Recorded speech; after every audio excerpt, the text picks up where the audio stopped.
Standard First, Subject Mathematics, Chapter 24, Steps of Tens. Steps of Tens.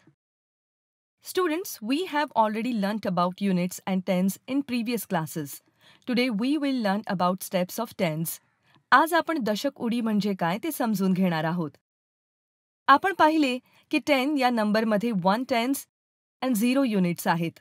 म्हणजेच left side number is tens and right side number is units. आपण मॅचस्टिकचे 10 चे 2 bundles घेतले तर ते होतील 2 tens. इथे सुट्टे काहीच नाहीत. म्हणून होणार 0 युनिट्स. म्हणून याचे लेखन करताना आपण लेफ्ट साइड म्हणजेच टेन्स हाऊसमध्ये 2 आणि राईट साइड म्हणजेच युनिट्स हाऊसमध्ये 0 लिहितो. पाहिलं, यामध्ये नंबर्स 10च्या पटीत वाढले. 10 मध्ये 10 ॲड केल्यावर झाले 20 म्हणजेच 2 tens. म्हणून याला आपण स्टेप्स ऑफ टेन्स असे म्हणूया. Now we will see next numbers also. Here are 3 bundles of 10 each, म्हणजे 3 tens. ह्याला म्हणतात 30. And 30 is written like this. 30.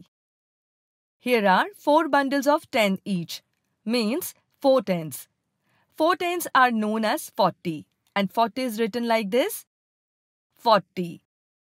Here are 5 bundles of 10 each, म्हणजे 5 tens. 5 tens means 50. And 50 is written like this. 50. Here are 6 bundles of 10 each, म्हणजे 6 tens. This is known as 60. And 60 is written like this. 60. Here are 7 bundles of 10 each, म्हणजे 7 tens. This is known as 70. And 70 is written like this. 70. Here are 8 bundles of 10 each, म्हणजे 8 tens. This is known as 80. And 80 is written like this. 80. Here are 9 bundles of 10 each, म्हणजे 9 tens. This is known as 90. And 90 is written like this. 90. Students, या सर्व एक्झाम्पल्समधून तुम्हाला steps of tense काय ते समजले असेलच. Then let's meet in our next session.